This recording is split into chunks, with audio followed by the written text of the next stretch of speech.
Fastest growing major economy के रूप में भारत आज एक नए आत्मविश्वास के साथ आगे बढ़ रहा है। First of all, the fastest growing economy, it's just factually incorrect.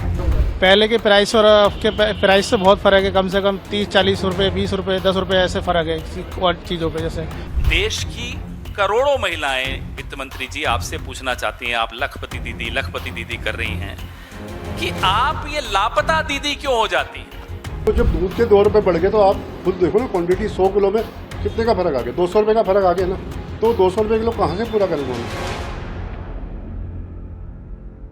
सच क्या है? भारत विश्व की सबसे तेजी से बढ़ती अर्थव्यवस्था है या नहीं? अगर हम दुनिया में छठी सबसे बड़ी अर्थव्यवस्था हैं तो प्रति व्यक्ति आय के मामले में भारत 16वें नंबर पर क्यों है? सच क्या है? सरकार कह रही है कि ईज ऑफ डूइंग को बढ़ावा दिया जा रहा है, तो विदेश के छोड़िए देश के उद्योगपति भी पैसा लगाने से बच क्यों रहे हैं, भाग क्यों रहे हैं, 10 बार सोच क्यों रहे हैं? और जब डॉलर थोड़ा संभल कर भी 100 रुपए की ओर आंखें तरेर रहा है तो करना क्या है? क्या रुपए को उसके हाल पे छोड़ देना है या आरबीआई को इंजेक्शन देने की ज़रूरत है? और सबसे बड़ा सवाल, घायल अर्थव्यवस्था को जब ऑपरेशन की ज़रूरत है तो क्या सरकार सिर्फ बैंडेड लगा रही है? आज इन्हीं सवालों के जवाब टटोलने की कोशिश करेंगे। ट्विशा मर्डर केस की भी बात करेंगे जिसमें अब तक फरार चल रहे उनके पति ने सरेंडर कर दिया है फाइनली, और केस चला गया है सीबीआई के पास। राज्यसभा चुनाव की बात भी करेंगे क्योंकि मुनादी पीट दी गई है, कब होंगे चुनाव और कौन कौन से दिग्गज हैं जिनकी सीटें खाली होने जा रही हैं, ये भी बताएंगे। नमस्ते, अपन है कुलदीप और आप देख रहे हैं the Lallantop show. Brought to you by Candid and Saluja Gold. Candid dusting powder, 4 skin problems का एक expert solution. Candid dusting powder, हटा खुजली, लगा कैंडिड। 5 देशों की यात्रा से लौटे प्रधानमंत्री ने सबसे पहले अपनी सरकार के काउंसिल ऑफ मिनिस्टर्स के साथ बैठक की। 4 घंटे चली बैठक में सारे मंत्री मौजूद थे। प्रधानमंत्री ने सुबह 8 बजे एक्स पोस्ट के माध्यम से मीटिंग के बारे में जानकारी दी। एक फोटो भी शेयर की जिसमें पीएम के साथ गृह मंत्री अमित शाह, कृषि मंत्री शिवराज सिंह चौहान, नितिन गडकरी सड़क परिवहन मंत्री, वो भी बैठे हुए दिखे हैं। और फोटो में सबसे बाईं ओर बैठी दिखी देश की वित्त मंत्री निर्मला सीतारमण।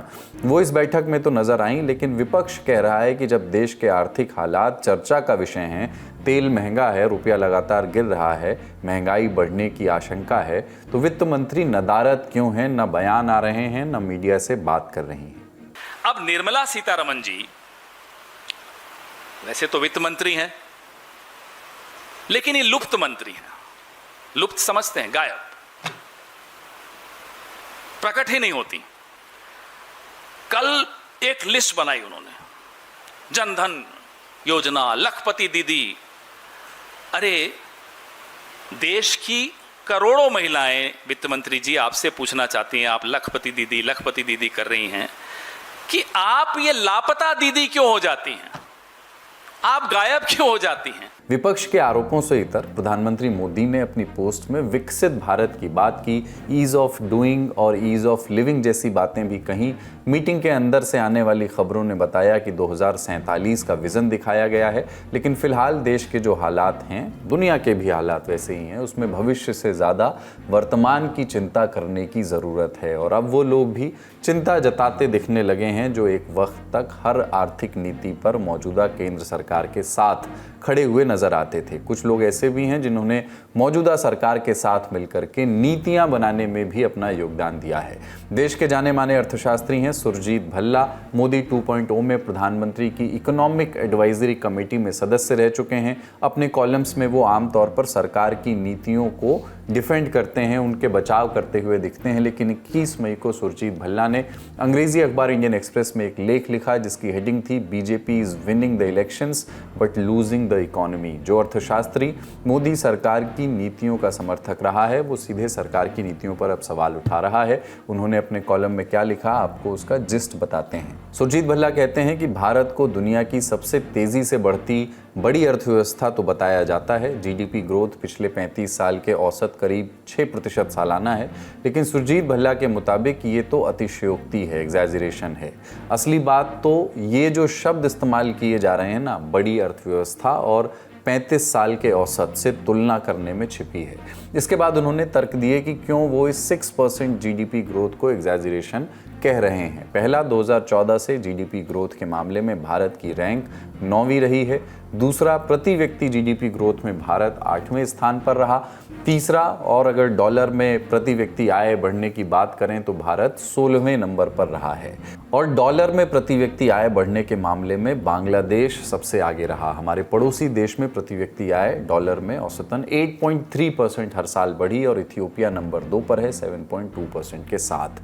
पर भल्ला यहीं नहीं रुकते हैं। उन्होंने सरकार जो अर्थव्यवस्था सुधारने के प्रयास की कोशिश करती हुई दिख रही है उस पर भी एक अपनी आलोचना, एक खरी खोटी सुनाई। कहा कि इस आर्थिक संकट के समय सर्जरी करने की ज़रूरत है, लेकिन सरकार बैंडेड लगा करके काम चला रही है। ज़रूरी बड़े सुधार करने के बजाय ऊपर ऊपर के अस्थायी उपाय किए जा रहे हैं। ऐसा ही एक अस्थायी उपाय है भारतीयों से अपील करना कि वे देश में ज़्यादा निवेश करें। लेकिन ये बात बहुत पहले साबित हो चुकी है कि निवेशक भावनाओं से नहीं, फ़ायदे नुकसान देख करके फैसला लेते हैं। लोग मुनाफे देख करके निवेश करते हैं, ना कि सरकार की अपील से कि राष्ट्र हित में भारत में निवेश करो। निवेश की बात हो रही है तो एफडीआई भी बात कर लेते हैं। एफडीआई यानी फॉरेन डायरेक्ट इन्वेस्टमेंट। जब कोई विदेशी कंपनी या निवेशक भारत में पैसा लगाता है तो उसे एफडीआई कहते हैं। जैसे फैक्ट्री खोलना, बिजनेस शुरू करना, कंपनी में हिस्सेदारी खरीदना। लेकिन इंपॉर्टेंट है नेट एफडीआई। नेट एफडीआई सिर्फ कितना पैसा आया नहीं बताता, वो बताता है कि आखिर में भारत में कितना विदेशी पैसा बचा। सरल भाषा में ऐसे समझिए कि net FDI is equal to Bharat में आया विदेशी निवेश माइनस भारत से वापस गया विदेशी पैसा। पैसा वापस कैसे जाता है? विदेशी कंपनियों का मुनाफा वापस ले जाना, शेयर बेच करके पैसा निकालना या फिर भारतीय कंपनियों का विदेश में निवेश करना। भारत के उद्योगपति भी तो विदेश में इन्वेस्ट करते ही हैं। अभी खबर आई थी कि गौतम अडानी के खिलाफ जो अमेरिका में केस चल रहा है, वहाँ की अदालत ने उसे बंद कर दिया और अडानी अमेरिका में 10 अरब डॉलर का निवेश करेंगे। इसलिए इंपॉर्टेंट सिर्फ एफडीआई नहीं है, नेट एफडीआई है। अब एक नज़र पिछले 5 साल के नेट एफडीआई पर भी डाल लेते हैं। 2020-21 से 2024-25 तक के ये आंकड़े हैं। 20-21 में नेट एफडीआई था $44 बिलियन। अगले साल 21-22 में $38.6 बिलियन। अगले साल $28 बिलियन। उसके बाद 2023-24 में $10.1 बिलियन और पिछले साल यानी 2024-25 में $0.35 बिलियन। डेटा आप स्क्रीन पर भी देख सकते हैं कैसे पिछले 5 साल से गिर रहा है नेट एफडीआई और वो अब लगभग 0 तक पहुंच गया है, 1 के नीचे। ये जानकारी हमने सरकार की वेबसाइट data.gov.in से ली थी। लेकिन इससे भी ज़्यादा चिंता की बात यह है कि इस साल महीनों से नेट एफडीआई माइनस में चल रहा है। वजह क्या है इसकी? हमने एक्सिस बैंक के चीफ इकोनॉमिस्ट नीलकंठ मिश्रा से पूछा। सरकार को वो सलाह भी देते हैं। जो नेट एफडीआई है, जो आप कह रहे हैं कि जो शून्य हो गया था या नेगेटिव भी हो गया था कुछ दिन के लिए, उसके 3 हिस्से हैं। पहला हिस्सा है जिसको हम कहते हैं ग्रॉस इनबाउंड एफडीआई, कि बाहर वाले लोग कितना के पैसे डाल रहे हैं। फिर एक होता है एफडीआई रिपैट्रिएशन, यानी कि जो लोग पहले डाल चुके थे वो लोग कुछ वापस ले जा रहे हैं। और एक होता है आउटबाउंड एफडीआई, यानी कि भारतीय कंपनी जो हैं वो बाहर इन्वेस्ट कर रही हैं। तो हुआ क्या था कि पिछले 4-5 वर्षों में जो ग्रॉस इनबाउंड एफडीआई है वो 75 से 80 बिलियन पे अटक गया था या थोड़ा थोड़ा बढ़ रहा था। बट जो एफडीआई रिपैट्रिएशन है वो 20 बिलियन से 54 बिलियन तक पहुंच गया 4-5 सालों में। इसकी वजह क्या थी? क्योंकि जो 2016 से 20 के बीच में जो प्राइवेट इक्विटी वेंचर कैपिटल का पैसा आया, तो जैसे आपको पता होगा कि ये सब 8 से 10 साल के फंड होते हैं। यानी कि अगर उन्होंने किसी इन्वेस्टर से पैसे लिए तो कहते हैं कि 8 से 10 साल में आपको हम रिटर्न कमा के वापस कर देंगे। तो उनको एग्जिट चाहिए थे। हमारे स्टॉक मार्केट में काफ़ी आईपीओ और लिस्टिंग हो रही थी। आपने देखा होगा कि OFS को कहते हैं ऑफर फॉर सेल, कि अगर शेयर लिस्टिंग हो रही है तो वो पुराने शेयर्स को रिटेल इन्वेस्टर्स को बेच रहे थे। तो इससे काफ़ी एग्जिट्स हुए, उनके काफ़ी अच्छे रिटर्न्स बने। तो जो 1-1.5 बिलियन लेके आया था वो 3-4 बिलियन लेके गया। इस वजह से जो एफडीआई रिपैट्रिएशन है वो जोर से बढ़ गया। दूसरी वजह क्या है कि जो भारतीय कंपनियां हैं वो अब इतनी बड़ी हो गई हैं कि कुछ को उनके अपने सेक्टर्स में भारत के अंदर निवेश करने के अपॉर्चुनिटीज ही नहीं। जैसे अगर सन फार्मा है, वो ऑलरेडी इंडिया में सबसे बड़ी कंपनियों में गिनी जाती है। अगर उसको $4 बिलियन कहीं इन्वेस्ट करना है, वो कहाँ करेगी? और अगर वो फार्मा कंपनी है तो वो रियल एस्टेट तो इन्वेस्ट करने से रहेगी।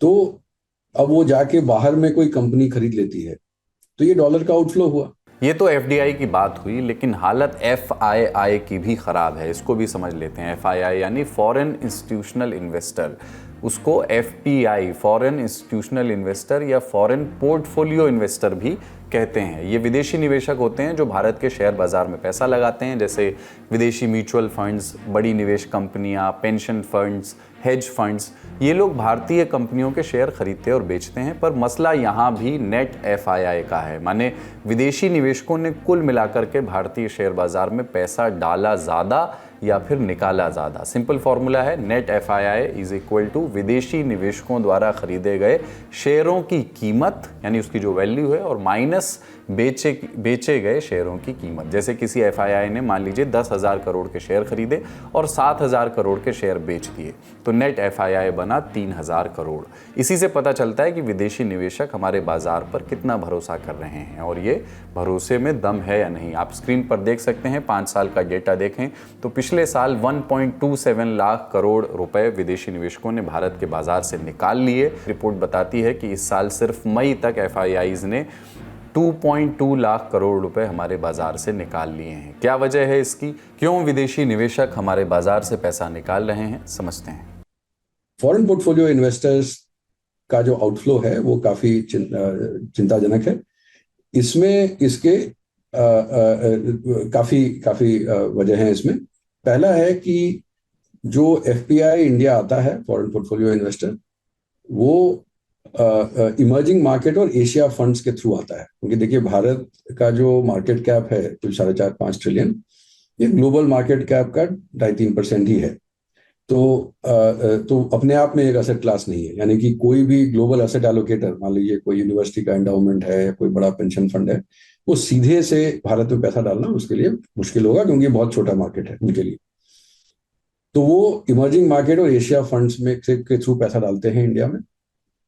तो 3-4 साल पहले तक, एक्चुअली लास्ट ईयर तक, पिछले वर्ष तक, इमर्जिंग मार्केट्स, आप समझ लें, चाइना अनइन्वेस्टेबल था, रूस जो है वो लड़ाई करके वो निष्कासित हो गया, साउथ अफ्रीका में बिजली की कमी हो रही थी, कोरिया में कू हो गया था, इंडोनेशिया में इंस्टेबिलिटी है, थाईलैंड में कू हो गया।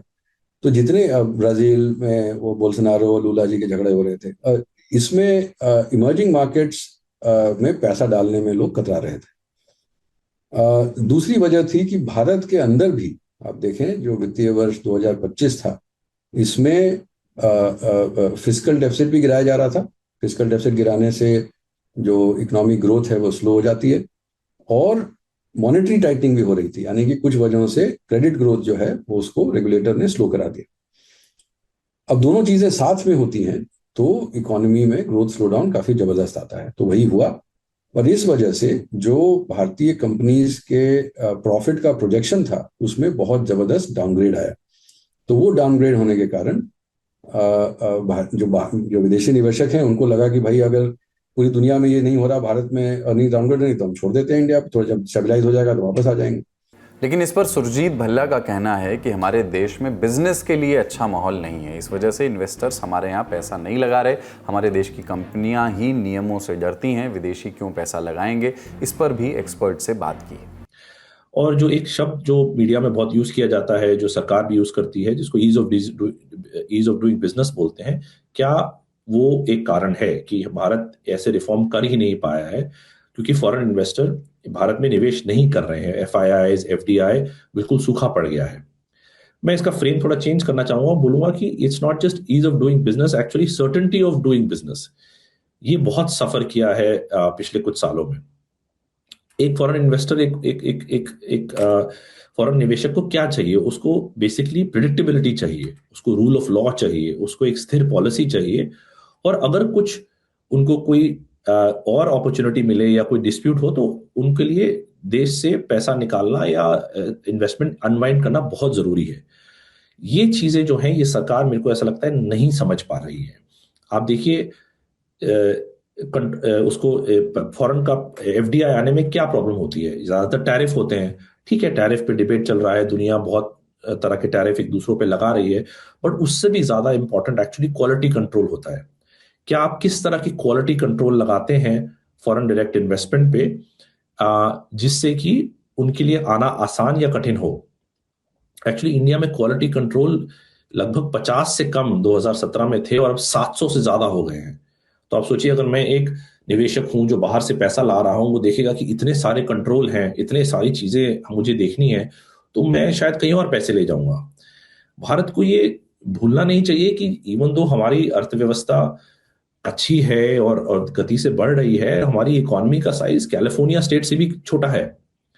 तो जब वेस्टर्न कैपिटल डिसाइड कर रहा है कि उसे चाइना से निकलना है, तो चाइना +1 जिसे बोला जाता है, उसको भारत को सीरियसली कंसीडर करना चाहिए, भारत आना चाहिए।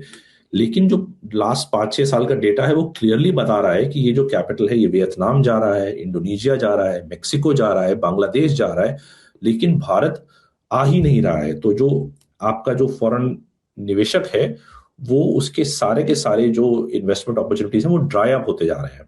हमारे बाजार से पैसा तेजी से निकल रहा है, लेकिन ये पैसा निकल रहा है डॉलर के फॉर्म में, और रुपए के कमज़ोर होने की ये भी एक बड़ी वजह है। डॉलर की मांग बढ़ रही है, रुपए की कम हो रही है। सुरजीत भल्ला ने इस पर भी सवाल उठाए हैं। उनका कहना है कि पिछले 1 साल में भारतीय रुपया अमेरिकी डॉलर के मुकाबले लगभग 12% कमज़ोर हुआ है, और ये गिरावट का लगातार 7वां साल है। 2025 में इसे एशिया की सबसे ख़राब प्रदर्शन करने वाली करेंसीज में शामिल किया जा सकता है। इस पर नीति आयोग के पहले उपाध्यक्ष और वित्त आयोग के मौजूदा अध्यक्ष अरविंद पनगड़िया ने भी एक्स पर पोस्ट किया। पनगड़िया आरबीआई को एड्रेस करते हुए लिखते हैं, प्रति डॉलर 100 रुपए के मनोवैज्ञानिक आंकड़े को अपनी नीति तय मत करने दें। 99 और 101 की तरह 100 भी एक नंबर है। तेल की कमी चाहे कुछ समय के लिए हो या लंबे समय तक चले, फिलवक्त रुपए को गिरने देना ही सही स्टेप होगा। अरविंद पनगड़िया ने दोनों केस के लिए रुपए की गिरती कीमतों को सही ठहराया। पहला केस, अगर तेल की कमी शॉर्ट टर्म के लिए रही, यानी अगर तेल की कमी 3 महीने से 1 साल के लिए रही, तो रुपया अभी और गिरेगा। लेकिन जैसे ही तेल आयात का बिल कम होगा, रुपया वापस काफ़ी हद तक रिकवर करेगा, क्योंकि तब विदेशी निवेशक सस्ते रुपए का फ़ायदा उठाने के लिए भारत में निवेश करना चाहेंगे। और दूसरा केस है, तेल की कमी अगर लॉन्ग टर्म तक रही, लंबे समय तक रही, तो पनगड़िया के मुताबिक रुपए को बचाने की कोशिश करना बेकार होगा। रुपए को ज़बरदस्ती मजबूत बनाए रखने की कोशिश से भारत का विदेशी मुद्रा भंडार तब तक घटता रहेगा जब तक कि वो पूरी तरह ख़त्म ना हो जाए। पनगड़िया बताते हैं कि डॉलर वाले बॉन्ड्स या भारी ब्याज वाले एनआरआई डिपॉजिट सिर्फ अस्थायी राहत हैं। आपको 100 रुपये प्रति डॉलर के मनोवैज्ञानिक हर्डल को पार करना ही पड़ेगा। वो कहते हैं कि ये 2013 नहीं है, तब महंगाई डबल डिजिट में थी, लेकिन अब ऐसा नहीं है। इसलिए अब अर्थव्यवस्था रुपए के गिरने से होने वाली मामूली महंगाई को संभालने के लिए पूरी तरह तैयार है। पनगड़िया ऐसा क्यों कह रहे हैं? वजह है कि रुपए की वैल्यू को बचाने के लिए आरबीआई लगातार इंटरवेंशन कर रहा है। रॉयटर्स की रिपोर्ट बताती है कि इसी मई में आरबीआई ने कई दिन 1 से 2 अरब डॉलर बेचे हैं। हर रोज़ आज 22 मई को ही आरबीआई ने लगभग 2-3 अरब डॉलर बाजार में डाले हैं। इसका असर ये पड़ा है कि 22 मई को बाजार के बंद होने के बाद रुपया थोड़ा संभलता दिखा और $1 का मूल्य भारतीय मुद्रा में 95.73 रुपये हुआ। मार्च में पश्चिम एशिया में युद्ध शुरू होने के बाद जब डॉलर चढ़ने लगा तो आरबीआई ने करीब 12 अरब डॉलर खर्च किए ताकि रुपया तेजी से ना गिरे, क्योंकि समीकरण कहता है कि मार्केट में डॉलर अगर प्रचुर मात्रा में रहता है तो इससे रुपए की मजबूती बनी रहती है, लेकिन अगर डॉलर कम होने लगेगा तो रुपया भी कमज़ोर होगा, क्योंकि लोग ज़्यादा रुपया खर्च करके उस कम बचे डॉलर को खरीदना चाहेंगे। इसलिए आरबीआई डॉलर की कमी नहीं होने देना चाहता है। इस मसले पर भी हमने एक्सपर्ट से बात की कि क्या रुपए को गिरते रहने देना चाहिए या आरबीआई को कुछ कदम उठाते रहने चाहिए। जो भगदड़ मची हुई है, इसको जो क्राउड कंट्रोल की जरूरत है, इसको भगदड़ ही कहेंगे, क्योंकि हर कोई इसीलिए भाग रहा है कि दूसरा भाग रहा है। तो इसको रोकने के लिए या तो आपको बहुत बड़ा एक डॉलर इनफ्लो चाहिए होगा, 50-70 बिलियन डॉलर का एक कोई बड़ा डॉलर इनफ्लो अगर आप ले आए तो ये भगदड़ जो मच रही है वो रुक जाएगी और फिर रुपया अपनी लेवल पे आ जाएगा। एक बहुत ज्यादा वॉलेटिलिटी होने से एक्चुअली इकोनॉमी को नुकसान होता है। तो वाइल जो फ्री मार्केट थियोरिस्ट हैं उसमें डॉक्टर पनगरिया बहुत ही अनुभवी और बहुत एक्सपीरियंस प्रोफेसर हैं और उनको काफ़ी समझ है इन कामों की। तो जो थ्योरी कहती है कि ठीक है, अगर लोग डरे हुए हैं तो रुपए को जाने दो, अगर रुपया अंडर वैल्यू हो जाएगा तो फिर वापस खिंच के भी आ जाएगा। आपको याद होगा 2013 में वो 54 का 69 हो गया था, 68.69, और फिर वापस खिंच के 62 हो गया था। तो ये होता है। लेकिन इससे समस्या क्या होती है कि जो छोटे इंडस्ट्रियलिस्ट हैं या छोटे बिजनेसमैन हैं, जिन लोगों का इंपोर्ट और एक्सपोर्ट का एक्सपोजर है, वो डर जाते हैं और उनके पास ऐसा अनुभव नहीं है ये समझने का कि भाई अब रुपया जो है बहुत कमजोर हो चुका है, अब जाके हेज मत करो। तो वो क्या करते हैं कि वो जब रुपया और गिरेगा तो वो जाके जैसे पिछली बार उन्होंने 67, 68, 69 पे जाके हेज कर लिया, और फिर जब रुपया 62 हो गया तो उनको और नुकसान हो गया। तो दोनों तरफ वो कहते हैं जो डबल वैमी, उनको दोनों तरफ नुकसान हो गया। तो इसलिए आरबीआई का रोल है कि आप रुपये को लेवल टारगेट ना करें, और जो वो शायद कोशिश भी नहीं कर रहे हैं, बट वॉलेटिलिटी टारगेट करें कि बहुत ज़्यादा वॉलेटाइल ना हो। तो आरबीआई से उम्मीद यही है कि कोई भी बहुत ज़्यादा वॉलेटाइल मूवमेंट ना हो। लेकिन जब अगर ये एविडेंस आ रही है कि भगदड़ मच रही है और एक लेवल के बियॉन्ड फिर ले जाने से और खतरा बढ़ता रहेगा, तो अगर ये स्ट्रेट ऑफ हॉर्मस और ये जो ईरान की लड़ाई है ये जल्दी खत्म नहीं होने वाली, तो थोड़ी शायद दवा लेने की जरूरत पड़ सकती है। अर्थव्यवस्था के मसले पर कुछ राजनीतिक आर्थिक विश्लेषक ये भी कह रहे हैं कि ज़्यादा घबराने की ज़रूरत नहीं है। सुरजीत भल्ला के इस तर्क का काउंटर भी कर रहे हैं कि चुनाव सिर्फ जीते जा रहे हैं, अर्थव्यवस्था पर ध्यान नहीं है। राजीव गांधी और आदित्य बिरला जैसी शख्सियतों पर किताब लिख चुके पत्रकार मिन्हाज मर्चेंट ने सरकार की नीतियों का समर्थन किया है। उन्होंने ये लिखा है, वो ये कहते हैं कि भारत ने पिछले 5 साल में 5 बड़ी संकटपूर्ण घटनाओं का सामना किया है जिनकी किसी ने उम्मीद नहीं की थी। कोविड, यूक्रेन युद्ध, गजा संकट, टैरिफ और ईरान अमेरिका युद्ध। बावजूद इन सब के हमारी अर्थव्यवस्था मजबूत बनी हुई है। व्यापार कई झटकों के बावजूद टिका रहा। रुपए का गिरना और शेयर बाजार की गिरावट अस्थायी है। ये कहना कि भारत की अर्थव्यवस्था पूरी तरह बर्बाद हो गई है, गलत और जल्दबाज किस्म का विश्लेषण है। हालांकि आर्थिक सुधार अब बहुत ज़रूरी हो गए हैं। अनावश्यक रेगुलेशन कम करना चाहिए। विदेशी निवेशकों पर लगने वाले टैक्स को तर्क संगत बनाना चाहिए। नीतियाँ स्थिर और पूर्वानुमानित होनी चाहिए। पश्चिम बंगाल चुनाव हारने के बाद कुछ लोग कह रहे हैं कि भारत चुनाव तो जीत गया लेकिन अर्थव्यवस्था हार गई। ये कोरी बकवास है, ऐसा मिन्हाज मर्चेंट लिख रहे हैं। हालांकि इस पर कॉर्नेल यूनिवर्सिटी में असिस्टेंट प्रोफेसर रोहित लांबा का कहना है कि सरकार को कुछ कड़े कदम उठाने की ज़रूरत तो है। अब मुझे एक महाभारत से एक वो विदुर जी का एक वो श्लोक याद आ रहा है, जिसमें मैं हिंदी में बोलने की कोशिश करूंगा कि वो बोलते हैं कि वो सभा नहीं जहां वृद्ध नहीं।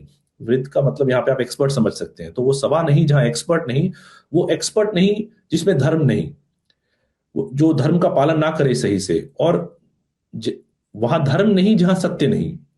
लेकिन सबसे इंपॉर्टेंट बात है, जहां डर है वहां सत्य हो नहीं सकता। तो ये हमें हमारे पूरे एक सोसाइटी को और पॉलिटिक्स को ये सोचना पड़ेगा कि क्या हम लोग सत्य की खोज कर पा रहे हैं अर्थशास्त्र when it comes to the economy. क्या हम समझ पा रहे हैं कि पॉलिसी कहां चूक रही है, और समझने के बाद सबसे इंपॉर्टेंट बात है, क्या हम अपने पॉलिटिशियंस को, पॉलिटिकल टैलेंट को, पॉलिटिकल टॉप ब्रास को ये बता पा रहे हैं कि चूक कहां हो रही है।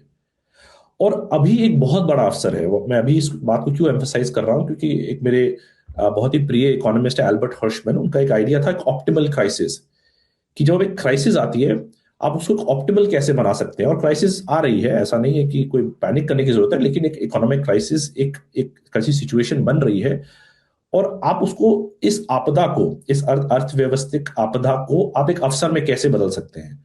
आप इस आपदा को अवसर में तभी बदल पाएंगे जब आपके पास टॉप टैलेंट होगा जो इकोनॉमिक रिफॉर्म को पुश करेगा। क्योंकि इस समय क्या होता है कि आपदा के समय जो आपका वोटर है, जो आपका ग्राहक, जो कंज्यूमर है, उसको आप कन्विंस कर सकते हैं टू ईट द बिटर पिल, कि आपको अब थोड़े समय के लिए थोड़ी कठिनाई उठानी पड़ेगी क्योंकि मुझे अब एक बड़े रिफॉर्म करने की जरूरत है। ये नरसिम्हा राव जी ने किया था, ये वाजपेयी जी ने किया था। अब ये समय आ गया है कि मोदी जी अगर अपनी इकोनॉमिक लेगेसी एक छोड़ना चाहते हैं तो वो अपने टॉप टैलेंट को चेंज करें, उसमें रिफॉर्मिस्ट लोगों को लाएं, नॉट जस्ट इकोनॉमी में बट हायर एजुकेशन में, बाकी सब टेक्नोलॉजी में ऐसे लोगों को लाएं जो बड़े रिस्क लेने की क्षमता रखता हो और बड़े रिस्क लेने को पॉलिटिकल लीडरशिप को एडवाइस करे। तो देश की अर्थव्यवस्था पर छिड़ी बहस में हमने आपको समस्या बताई और एक्सपर्ट के हवाले से, अलग अलग एक्सपर्ट्स के हवाले से आगे का रास्ता भी सुझाया। इस पर जो तबसरा, जो चर्चा हो रही है वो भी आपके सामने रखी। इस मुद्दे पर हम आगे भी आपको विस्तार से खबरें दिखाते समझाते रहेंगे आसान भाषा में। फिलहाल बड़ी खबर में इतना ही और अब बारी है सुर्खियों की। भारत का सबसे भरोसेमंद सलूजा गोल्ड टीएमटी बार। सलूजा गोल्ड टीएमटी, अब सही पकड़े हो कॉन्ट्रैक्टर बाबू, मजबूती सब कुछ है। मॉडल और एक्टर ट्विशा शर्मा की मौत के बाद नित नए अपडेट्स आ रहे हैं। मौत के बाद से फरार चल रहे ट्विशा के पति समर्थ सिंह ने आज सरेंडर कर दिया। कई दिनों से उनकी तलाश चल रही थी। पुलिस ने उनके ऊपर 30,000 का इनाम रखा था। समर्थ ने गिरफ्तारी से बचने के लिए जमानत याचिका लगाई थी, लेकिन आज उन्होंने जबलपुर जिला अदालत में जाकर के सरेंडर कर दिया, जहां पुलिस ने उन्हें अपनी कस्टडी में ले लिया है। उधर ट्विशा की मौत की जांच अब सीबीआई करेगी। मध्य प्रदेश सरकार ने केस को ऑफिशियली केंद्रीय एजेंसी को सौंप दिया है। खबरें बता रही हैं कि सरकार ने ये फैसला इसलिए लिया क्योंकि पुलिस की शुरुआती जांच पर कुछ गंभीर आरोप लग रहे थे। वहीं ट्विशा के मायके वालों ने मौत की निष्पक्ष जांच के लिए मध्य प्रदेश हाईकोर्ट में याचिका लगाई थी। मांग थी कि ट्विशा के शव का दोबारा पोस्टमार्टम किया जाए। हाईकोर्ट ने इसकी मंजूरी दे दी है। अब उनके शव का दोबारा पोस्टमार्टम होगा। ये पोस्टमार्टम एम्स दिल्ली के डॉक्टरों की एक टीम करेगी। टीम को भोपाल भेजा जाएगा। ट्विशा की सास रिटायर्ड जज गिरिबाला सिंह को लोअर कोर्ट ने जमानत दे दी थी, लेकिन ट्विशा के मायके वाले इसके पक्ष में नहीं हैं। उनका कहना था कि बिना किसी जांच पड़ताल के गिरिबाला सिंह को इस तरह जमानत देने से जांच प्रभावित हो सकती है। लिहाजा परिवार की तीसरी मांग थी कि गिरिबाला की जमानत याचिका खारिज हो। रिपोर्ट बता रही है कि हाईकोर्ट ने गिरिबाला सिंह को 25 मई को कोर्ट में पेश होने के लिए कहा है। 10 राज्यों की 24 राज्यसभा सीटों पर 18 जून को चुनाव होंगे। चुनाव आयोग की ओर से ऐलान हो गया है। इसके साथ ही महाराष्ट्र और तमिलनाडु की एक सीट पर भी उपचुनाव कराए जाएंगे। जिन सीटों पर चुनाव है उनमें गुजरात की 5, कर्नाटक और आंध्र प्रदेश की 4 सीटें शामिल हैं। राज्यसभा की ये 24 सीटें जून और जुलाई में मौजूदा सांसदों का कार्यकाल पूरा होने पर खाली हो रही हैं। इन सांसदों में कांग्रेस अध्यक्ष मल्लिकार्जुन खड़गे और पूर्व प्रधानमंत्री एचडी देवेगौड़ा भी शामिल हैं। नामांकन 1 जून से शुरू होकर के 8 जून तक चलेगा। वोटिंग 18 जून को सुबह 9 बजे से शाम 4 बजे तक इन राज्यों की विधानसभाओं में होगी। काउंटिंग 18 को ही शाम 5 बजे से शुरू हो जाएगी। महाराष्ट्र और तमिलनाडु के 2 उपचुनावों के लिए भी यही शेड्यूल रहेगा। महाराष्ट्र की सीट एनसीपी अध्यक्ष सुनित्रा अजीत पवार के इस्तीफे के बाद खाली हुई है। सुनित्रा ने हाल ही में हुए बारामती विधानसभा सीट का उपचुनाव जीता था। ये उपचुनाव उनके पति अजीत पवार के निधन के बाद हुआ था। वहीं तमिलनाडु की सीट सीवी षणमुगम के इस्तीफे के बाद खाली हुई थी। तो ललन टॉप शो में आज इतना ही। बने रहिए दी ललन टॉप के साथ। शुक्रिया, शुभ रात्रि।